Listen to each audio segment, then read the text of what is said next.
यह उन दिनों की बात है जब एक सन्यासी सेब के बाग में अपना समय व्यतीत कर रहे थे।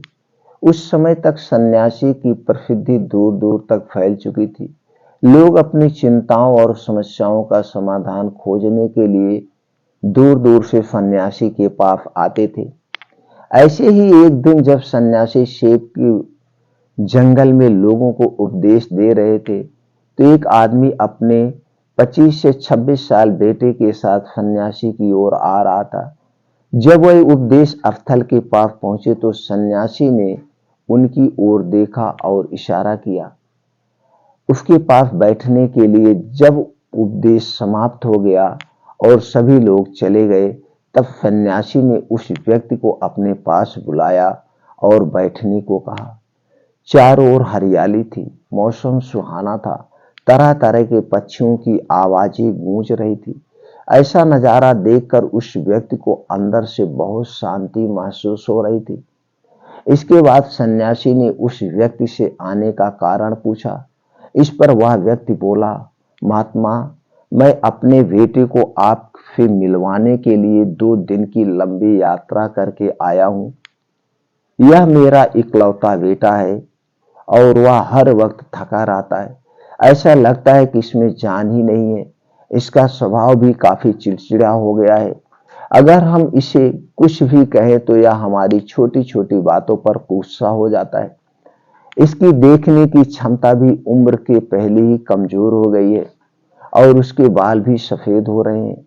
इतनी कम उम्र में बूढ़ा दिखने लगा है। मैं समझ नहीं पा रहा हूं कि उसके साथ क्या हो रहा है। हे सन्यासी महाराज, मुझे अपने बेटे की बहुत चिंता हो रही है। मैं अपने बेटे को डॉक्टर के पास ले गया था, तो उन्होंने कुछ दवा दी और कहा, बेटा कम तनाव लेना। वह अपने दिमाग पर बहुत अधिक तनाव लेता है, इसलिए उसकी यह हालत है। लेकिन उन्हें बहुत समझाने के बाद भी मुझे तनाव का मतलब समझ में नहीं आया। मुझे नहीं पता कि तनाव क्या है, इसका कारण क्या है और इसे कैसे दूर किया जा सकता है। मेरे बेटे की मन की, लेकिन सबसे पहले मुझे यह समझना होगा कि तनाव क्या है। इसलिए मैं आपके पास आया हूं। सन्यासी महाराज, कृपया मेरी समस्या का समाधान करें। यह सुनकर सन्यासी ने उनके बेटे को बहुत ध्यान से देखा। उसके चेहरे को देखा, उसकी आंखों को देखा, फिर उसके हाथों की नाड़ी भी जांची। ये सब अनुष्ठान करने के बाद सन्यासी उस व्यक्ति से कहा, तनाव कोई भी नहीं लेना चाहता, लेकिन फिर भी यह तनाव व्यक्ति के दिमाग को दीमक की तरह जकड़ लेता है और व्यक्ति को पता भी नहीं लगता कि वह तनाव में है। लेकिन अगर व्यक्ति तनाव के कारणों को अच्छे से समझ ले और तनाव के बारे में एक पैमाना बना ले, जिससे उसे पता चल सके कि वह कितना तनावग्रस्त है, तो वह इस समस्या का समाधान भी ढूंढ सकता है। सबसे पहले यह समझ ले कि तनाव क्या है। जब भी कोई व्यक्ति काम कर रहा हो लेकिन उसका मन कल्पनाओं में भटक रहा होता है, इसीलिए उसके शरीर और दिमाग के बीच एक दूरी बन जाती है। यह दूरी जितनी अधिक होती है, व्यक्ति उतनी ही देर तक बेहोशी की स्थिति में रहता है और शरीर मन के बीच के इस तनाव को ही तनाव कहा जाता है। आखिर पसंदीदा खेल खेलने के बाद इंसान ऊर्जा और खुशी से क्यों भर जाता है, जबकि वह अपने शरीर को थका चुका होता है। लेकिन समझने वाली बात यह है कि खेलते समय दिमाग और शरीर पूरी तरह से एक साथ खेल में केंद्रित होते हैं, जिससे शरीर और मन के बीच दूरी नहीं रहती है और तनाव नहीं आता है और मन में कोई तनाव हो तो दूर हो जाता है। लेकिन इसके विपरीत जब हम कुछ ऐसा करते हैं जो हमें पसंद नहीं है, तो हमारा शरीर यह काम तो कर रहा है, लेकिन हमारा मन कहीं दूर कल्पनाओं में भटक रहा है, जिससे शरीर और दिमाग के बीच की दूरी पैदा हो जाती है और तनाव पैदा हो जाता है।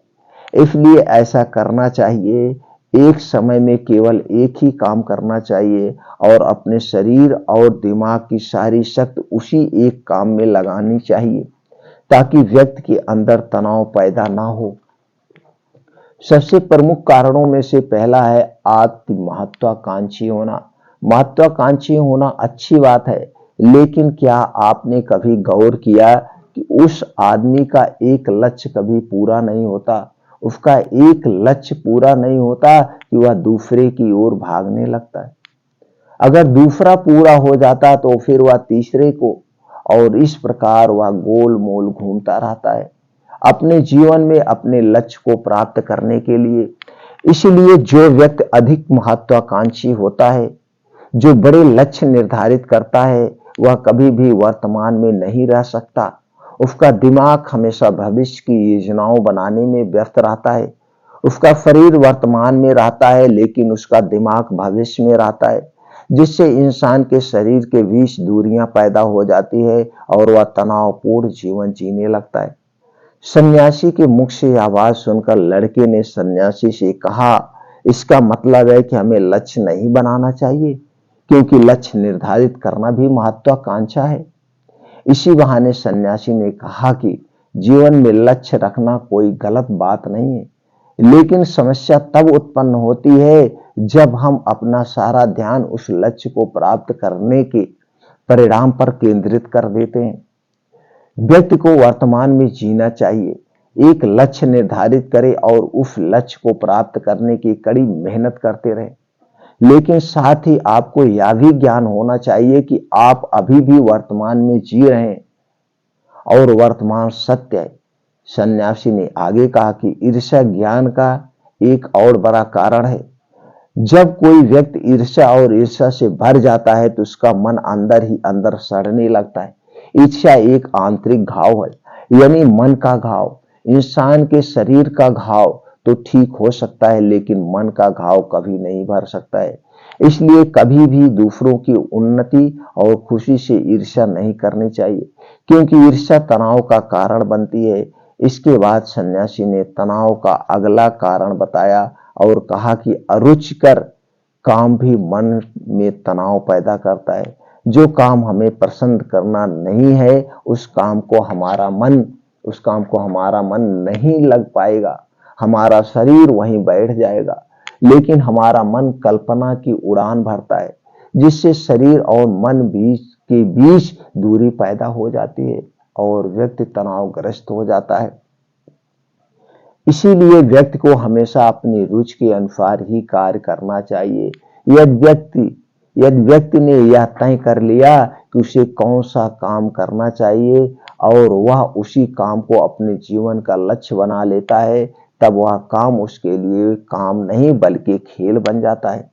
लेकिन दोस्तों, अपने जुनून को फॉलो करो, यह कहना कितना आसान है।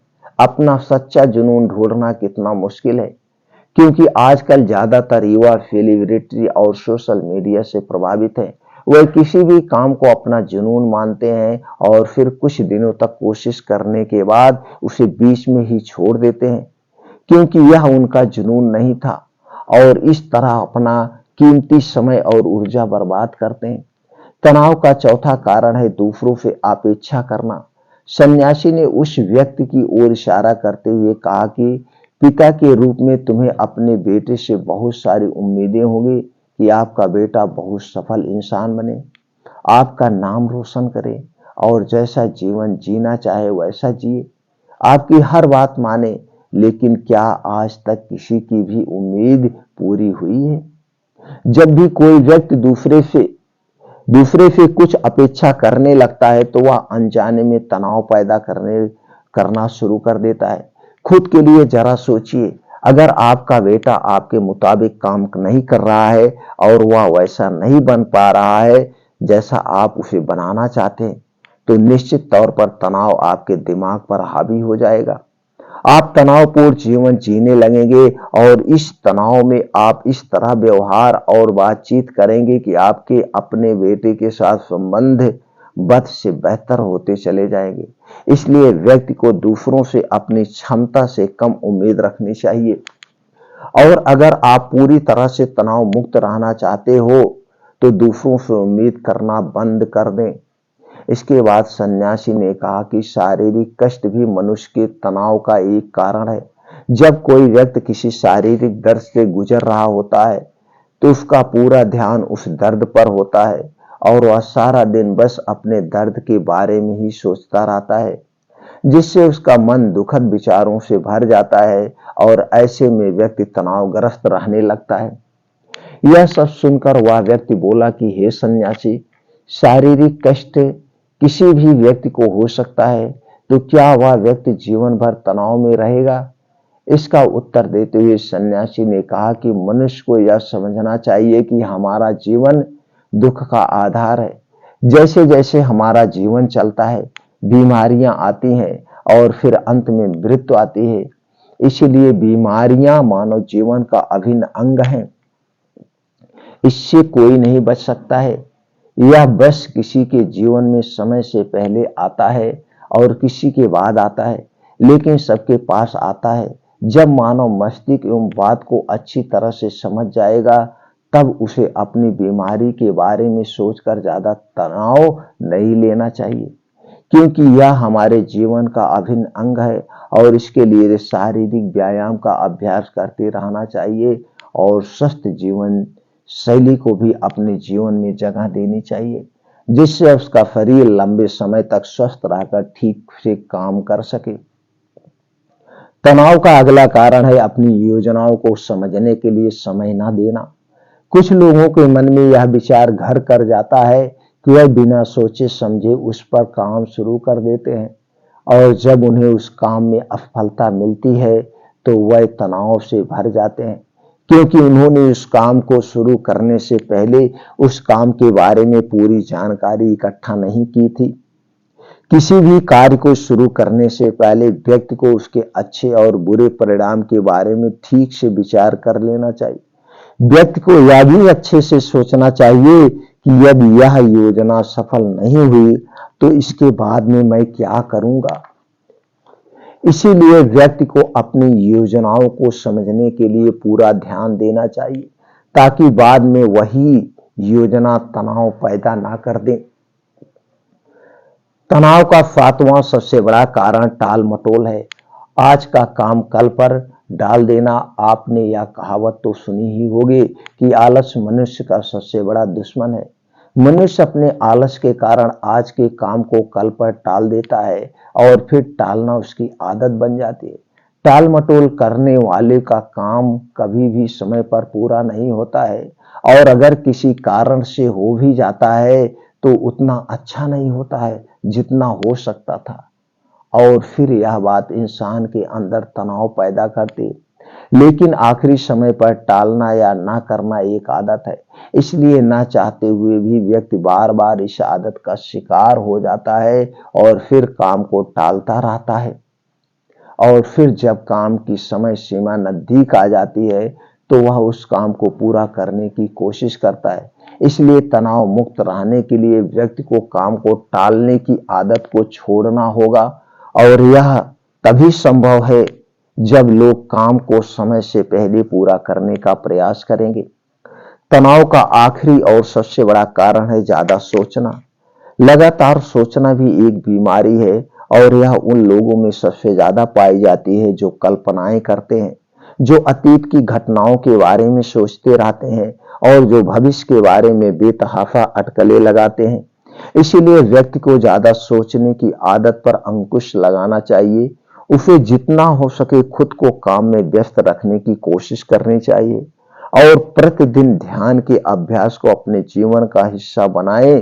सन्यासी के मुख से ये सभी बातें सुनकर वह व्यक्ति हाथ जोड़कर बोला, सन्यासी, मेरा बेटा अभी सिर्फ 22 साल का है और उसे अपनी इतनी समझ भी नहीं है कि वह सभी बातों का पालन कर सके। कृपया तनाव दूर करने का कोई आसान तरीका बताएं ताकि मेरा बेटा भी उसे अपना सके और तनाव मुक्त रह सके।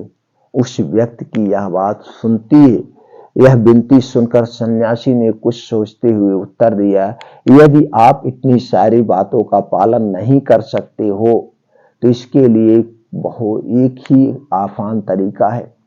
आप एक समय में एक ही काम करने पर ध्यान केंद्रित करते हैं।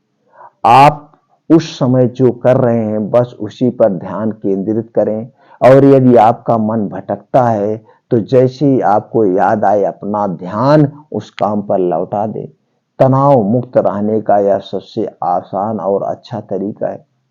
जब आप खाएं तो केवल खाएं, उसके स्वाद का आनंद लें, उसे महसूस करें। जब आप चलें तो अपना ध्यान केवल चलने पर केंद्रित करें। इससे आपका दिमाग और शरीर दोनों एक ही जगह पर केंद्रित रहेंगे। दोनों के बीच कोई दूरी नहीं रहेगी, जो तनाव का मुख्य कारण है। दोस्तों, आज की युवा पीढ़ी एक ही समय में 2 या 3 काम करने की आदी हो गई है।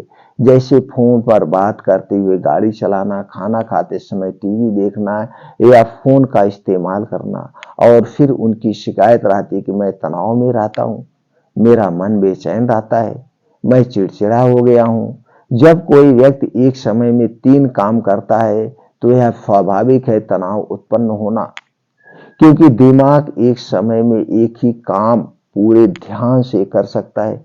कभी भी एक ही समय में 2 चीजें पर पूरा ध्यान केंद्रित नहीं कर पाता। इसलिए जहां तक हो सके एक समय में एक ही काम को पूरे करने की कोशिश करें। दोस्तों, मुझे उम्मीद है कि आपको इस वीडियो से बहुत कुछ सीखने को मिला होगा। दोस्तों, ये वीडियो ज्यादा से ज्यादा लोगों तक शेयर करें। सब लोग इस जानकारी को अपनाएं और अपने जीवन को सफल बनाएं। फिर मिलते हैं मित्रों अगले वीडियो में ऐसे ही और एक खूबसूरत कहानी के साथ।